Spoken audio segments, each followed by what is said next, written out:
This is my $81,000 a month eCom system, and I'm going to show you exactly how to do it step by step. I'm even going to go so far as to give you the entire blueprint. It's a free download. I'll put a link to it down in the description below. Now, I pulled up a couple of screenshots. This is from August 19th.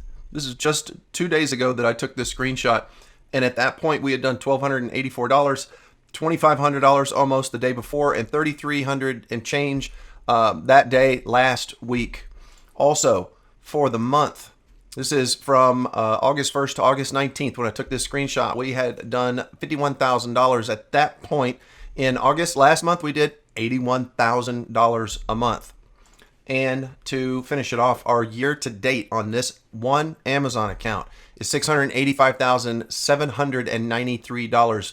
After Christmas season this year, we'll rake in well over $1 million in revenue from this one Amazon account. And I'm going to show you exactly how we go about our business, and I'm going to give you that blueprint. It's free, it's instant, I'm trying to bring the value to you guys here. So if you are looking to start an online e-commerce business and at all interested in white label and making products and white labeling products in China, then this is the video for you. So with no further ado, let me jump over to my little website that I have here. I always talk about how I have created this ebook, my 7-step framework on how I launch knockout products online. Also, this is what I'm going to put a link to additionally in the description below, is this infographic. And it is literally, my team and I just put this together. It is literally step by step by step by step, everything that you need to be sure and do and check off your list if you want to do this and do it successfully. So let me zoom in here real quick and start at the top. Let me see if I can go up to the top, ye old top.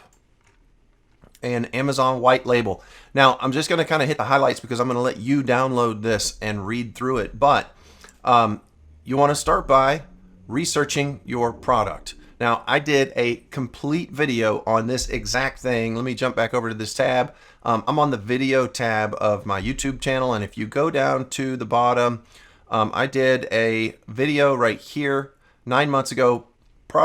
Find products to sell online profitable in 3 minutes. And in this video, I cover how I use the tools and what I look for and all of the things that we're talking about right here. But some of the main criteria are: you want to have a bestseller rank below 5,000. You want to look for a price point to sell somewhere between $20 and $50.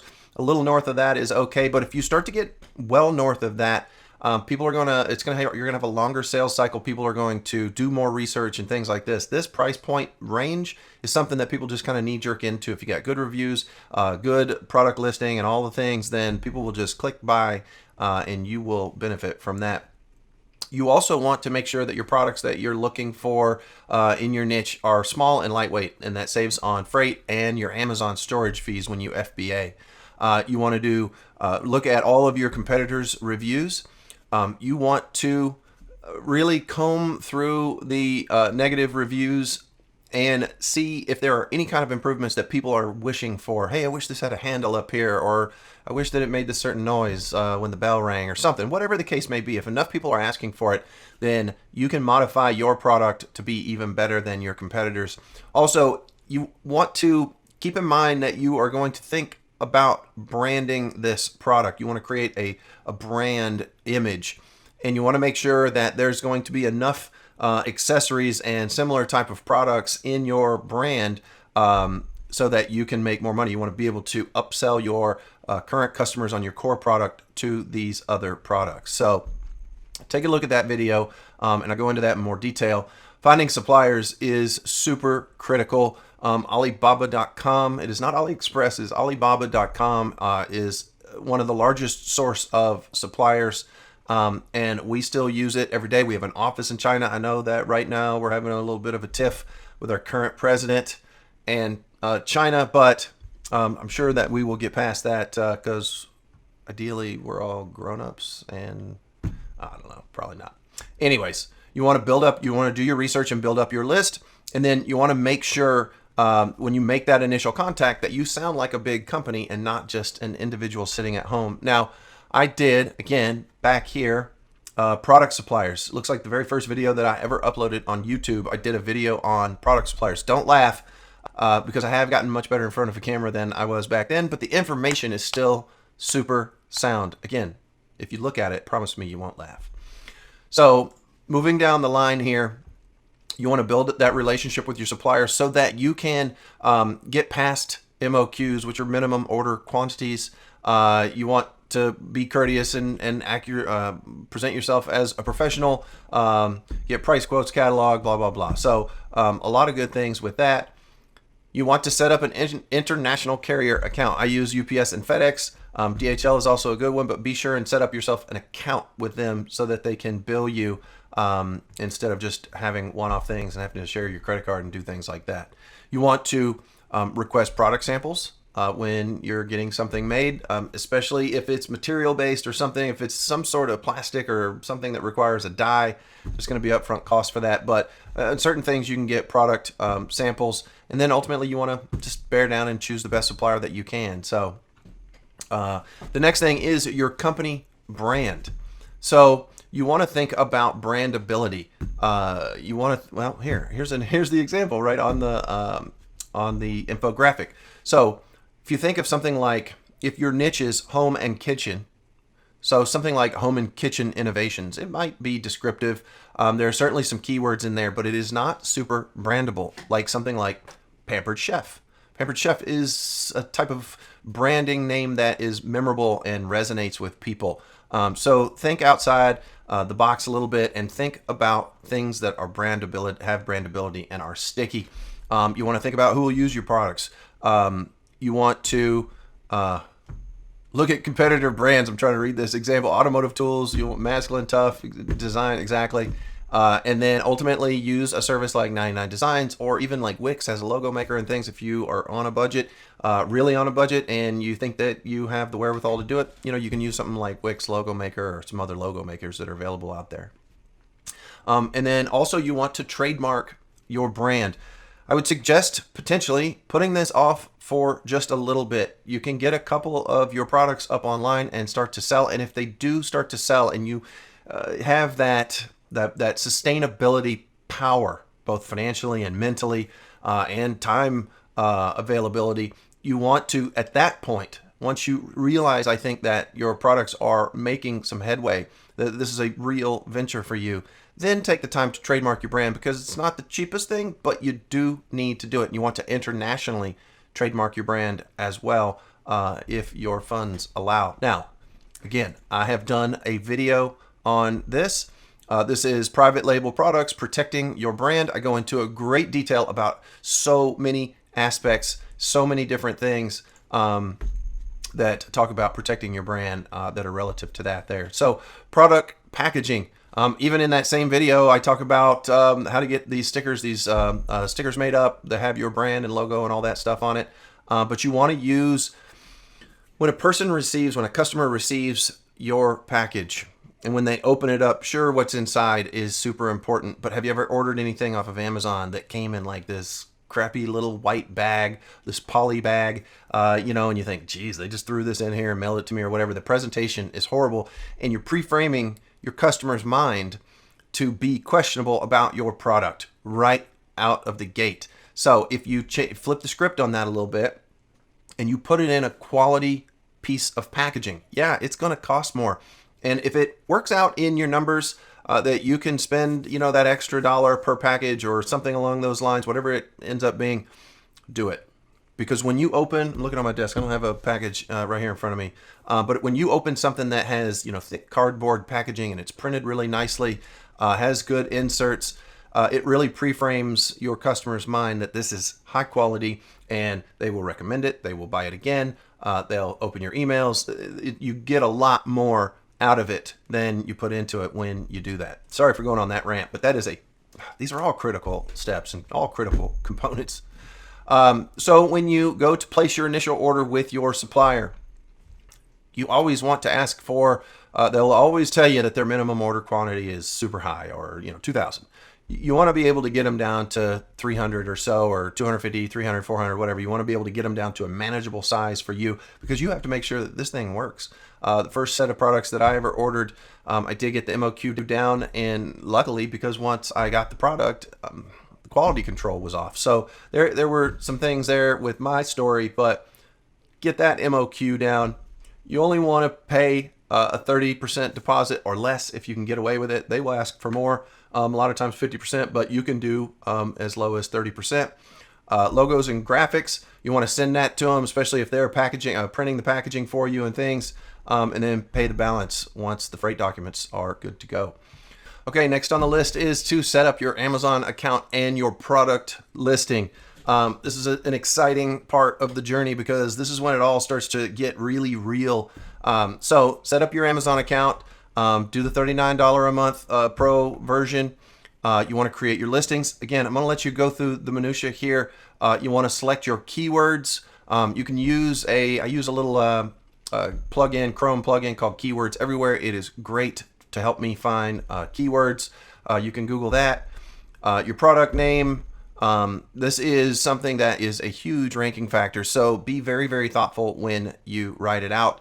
You want to do some searches for products that are in your niche, and pay attention to how your competitors that rank high are displaying theirs in the title. Product images. I pretty much talk in all of these videos that aren't affiliate marketing videos. I talk in all of these videos about how important and powerful high quality product images are. That doesn't mean that you can't take them yourself. That doesn't mean you can't take them with the cell phone. I've taken some of the best pictures with my Galaxy S7. Yeah, I still have an S7. But it's a great phone. It is a great phone. I'm probably going to upgrade to the Google Pixel 4 when it comes out. I'm kind of excited about that. I think that comes out a little later this year. But nevertheless, you can take some great quality product photos with a nice white background, and I've taken some killer ones with that very phone right there. Bullet points, bam, bullet points, do them. Product description, same thing. Very few people read this, but you're allowed all this information. Put as much information as you can into your listing. Price, you want to aim for a premium price. Always aim for a premium price. Please don't sell based on fear of price. People will pay for quality goods. Now, that doesn't mean that you take a product that is $30 all across the board and you price it up at $130. But don't be afraid to don't be afraid to charge a premium price for a quality product. Amazon brand registry. This is something that you can do after you've got it all set up. I'll let you read a little bit more in depth about that. And all of these factors are going to lead to the Amazon SEO ranking, their A9 algorithm that you can play the game with and rank very high. Again, if you have a good product, you're going to do well. If you have some crappy little yo-yo from China that has flaws, then you're not going to do well. So if you really want to get into this game, think about creating a real quality product that solves people's problems. And people have problems up and down the block. So there are plenty of problems to be solved. Next on the list is shipping your product. So I'll let you read a little bit about some of these terms, but there is sea freight and air freight. Obviously, sea freight is going to be a lot less expensive, but it's a lot slower. Air freight, especially with samples and things, you'll get a little sample sent to you, send it via air freight, and depending on what the size and weight, etc. of your product is, then potentially air freight might work for you. You're going to have to make that decision whenever you figure out what it is you're going to sell. Freight forwarder, this is a company that's going to deal with all of the import-export processes for you, including customs. Now, you're going to have to pay customs fees, and it's just part of the equation. So factor that in. FBA inspection services. This is what I was crying about just a minute ago. Is when I had my very first shipment, I had a mold made, and I had a plastic component, a big plastic component to this product, and it had little little plastic burrs on each of the products, and luckily, I only had 500 units to begin with the first time. So I stood in the garage with a little file and filed down all of these burrs on 500 units. But I had to do it. And, it turned out to be good. I really chewed the ass of that supplier and made sure that things were right on the money with the second shipment. And I increased it, and things were good, and we were off to the races. Now we have an office in China, and you can hire quality inspectors to go to the warehouse to make sure that everything is the way it should be before they ever ship. So that is something to really, really consider when doing this. Now, creating your FBA shipments, once you have all this stuff in stock, you're going to need to go through this process and get your inventory. I highly suggest putting your inventory into FBA. That does not mean if you have 300 or 500 units to begin with that you need to send it all in. I would actually, in the beginning, suggest sending in, just a portion, maybe 20% of your inventory, because if it doesn't sell right away, you don't want to be stuck paying FBA inventory warehouse fees on a whole lot of stuff. I know you don't want it in your garage, but it's probably a lot cheaper to have it in your garage than it is FBA. And that will allow you to take the time to tweak your listings, maybe do some sponsored ads and things like that, and drive up sales. When you start to see the sales happen, then you can start to ship your product in a greater frequency. So just a little tip there. Warehousing inventory. This is what I was just talking about. Charge a monthly storage fee. So it's best to store your product in your house or in a warehouse with lower storage fees and then send it to Amazon. So sorry, I got a little ahead of myself, just a little bit.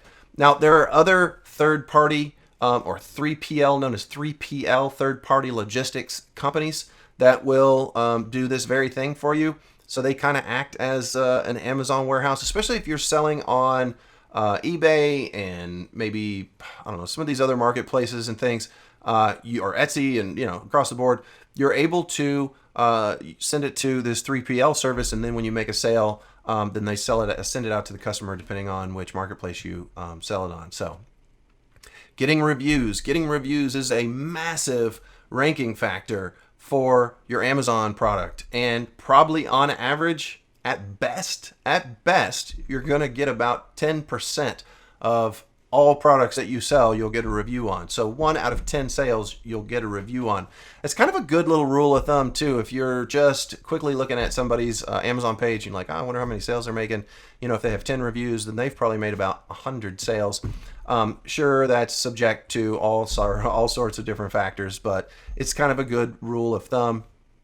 You want to get to 15 reviews as soon as possible. So there are little workarounds for some of that, and I have a video on doing that on the YouTube channel as well. So you want to try to get that. There are tools like Blackbird and Jungle Scout that have integrations with automated review, email follow-up systems, and I think they are worth every penny that they charge for them. So look into using a system like that. Again, I talk about that in Find Products to Sell Online. I talk about several. I go through Blackbird, but I talk about several of them in there. So take a look at that video. It's a good one to look at.